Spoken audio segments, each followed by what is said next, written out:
एक शहर में देवरानी जेठानी रहती थी। जेठानी अमीर थी और देवरानी गरीब थी। देवरानी गणेश जी की बहुत बड़ी भक्त थी। देवरानी का पति जंगल से लकड़ी काटकर बेचता था और अक्सर बीमार रहता था। देवरानी जेठानी के घर का सारा काम किया करती थी और बदले में जेठानी बचा हुआ खाना, पुराने कपड़े सब देवरानी को दे दिया करती थी और इसी से देवरानी का परिवार किसी तरह गुजर बसर कर रहा था। माघ महीने में देवरानी ने तिल चौथ का व्रत किया। 5 आने का तिल और गुड़ लाकर तिलकुट्टा बनाया। पूजा करके तिल चौथ की कथा सुनी और तिलकुट्टा छीके पर रख दिया। सोचा कि चांद उगने पर पहले तिलकुट्टा और उसके बाद ही कुछ खाएगी। कथा सुनकर वह जेठानी के घर चली गई। खाना बनाकर जेठानी के बच्चों से खाना खाने को कहा तो बच्चे कहते हैं, माँ ने व्रत किया है, माँ भूखी है और जब माँ खाना खाएगी हम भी तभी खाएंगे। जेठानी को खाना खाने को कहा तो जेठ जी बोले, मैं अकेला नहीं खाऊंगा, जब चांद निकलेगा तब सब खाएंगे तभी मैं खाऊंगा। अब जेठानी ने उससे कहा कि आज तो किसी ने भी अभी तक खाना नहीं खाया है, भला मैं तुम्हें कैसे दे दूं खाना। तुम सुबह सवेरे बचा हुआ खाना ले जाना। अब देवरानी के घर पर पति बच्चे सब आस लगाए हुए थे कि आज तो त्योहार है, इसीलिए कुछ पकवान खाने को मिलेंगे। लेकिन जब बच्चों को पता चला कि आज तो रोटी भी नहीं मिलेगी तो बच्चे रोने लगे। उसके पति को भी बहुत गुस्सा आया और कहने लगा, सारा दिन तुम काम करके भी 2 रोटी नहीं ला सकती तो भला काम क्यों करती हो। पति ने गुस्से में आकर पत्नी को कपड़े धोने के धोबने से मारा। धोबना हाथ से छूट गया तो पाटे से मारा। अब वह बेचारी गणेश जी को याद करती हुई रोते रोते पानी पीकर सो गई। उस दिन गणेश जी देवरानी के सपने में आए और कहने लगे, धोबने मारी पाटे मारी, सो रही है या जाग रही है। वह बोली, कुछ सो रही हूँ कुछ जाग रही हूँ। अब गणेश जी कहते हैं, भूख लगी है, कुछ खाने को दे दे। तब देवरानी कहती है, क्या दूं, मेरे घर में तो अन्न का एक दाना भी नहीं है। जेठानी बचा खुचा खाना देती थी, आज वह भी नहीं मिला। पूजा का बचा हुआ तिलकुट्टा छीके में पड़ा है, वही खा लो। अब तिलकुट्टा खाने के बाद गणेश जी कहते हैं, धोबने मारी पाटे मारी, निमटाए लगी है कहाँ निमटे। वह बोली, यह पड़ा है घर, जहाँ इच्छा हो वहीं निमट लो। फिर गणेश जी बच्चे की तरह बोले, अब कहाँ पोछूं। नींद में मग्न देवरानी को बहुत गुस्सा आया कि कब से तंग किए जा रहे हैं, सो बोली, मेरे सर पर पोछो और कहाँ पोछोगे। सुबह जब देवरानी उठी तो यह देखकर हैरान रह गई कि पूरा घर हीरे मोतियों से जगमगा रहा है। सिर पर जहाँ विनायक जी पोछनी कर गए थे वहाँ हीरे के टीके बिंदी जगमगा रहे हैं।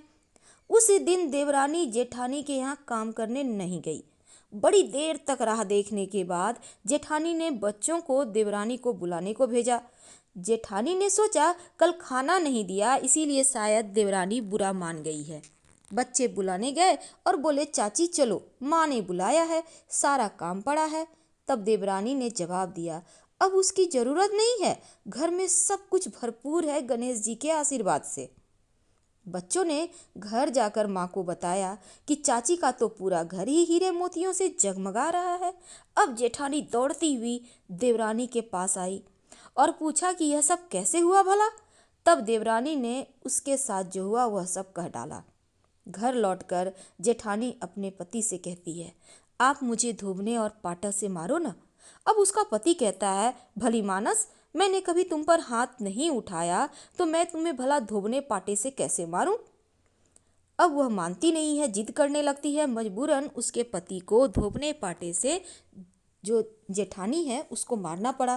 अब उसने ढेर सारा घी डालकर चूरमा बनाया, छीके में रखकर सो गई। रात को चौथ विनायक जी सपने में आए और कहने लगे, भूख लगी है, क्या खाऊं। जेठानी ने कहा, हे गणेश जी महाराज, मेरी देवरानी के यहाँ तो आपने सूखा हुआ तिलकुट्टा खाया था, मैं तो झरते घी का चूरमा बनाकर आपके लिए छीके में रखा है, फल और मेवे भी रखे हैं, जो चाहे खा लीजिए। बाल स्वरूप गणेश जी कहते हैं, अब निमटे कहाँ। जेठानी बोली, उसके यहाँ तो टूटी फूटी झोपड़ी थी, मेरे यहाँ तो कंचन का महल है, जहाँ चाहो निमट लो। फिर गणेश जी बोलते हैं, अब पोछू कहाँ? तब जेठानी कहती है, मेरी ललाट पर बड़ी सी बिंदी लगाकर पोंछ लो।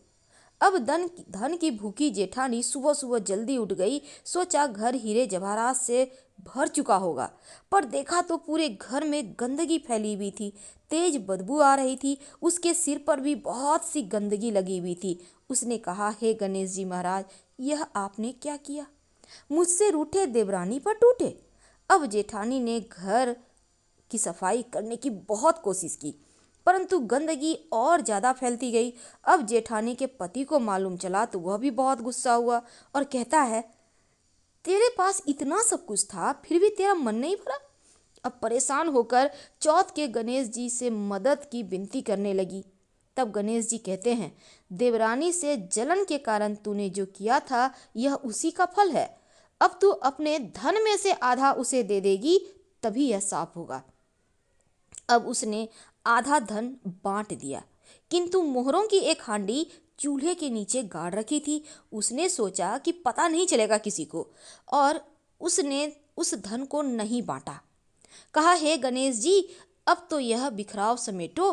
तब गणेश जी कहते हैं, पहले चूल्हे के नीचे गाड़ी हुई मोहरों की हांडी सहित ताक पे रखी 2 सुई को भी 2 हिस्से कर। इस प्रकार गजानन ने बाल स्वरूप में आकर सुई जैसी छोटी सी चीज का भी बंटवारा किया और अपनी माया समेटी। हे गणेश जी महाराज, जैसी आपने देवरानी पर कृपा की, वैसी सब पे करना। कहानी कहने वाले, सुनने वाले, हुंकारा भरने वाले सब पर कृपा करना, किंतु जेठानी को जैसी सजा दी, वैसे किसी को मत देना। बोलो गणेश जी महाराज की जय। चौथ माता की जय। हर हर महादेव। गणेश जी महाराज कथा कहने वाले के और सुनने वाले के दोनों के ही झोली भरना खुशियों से।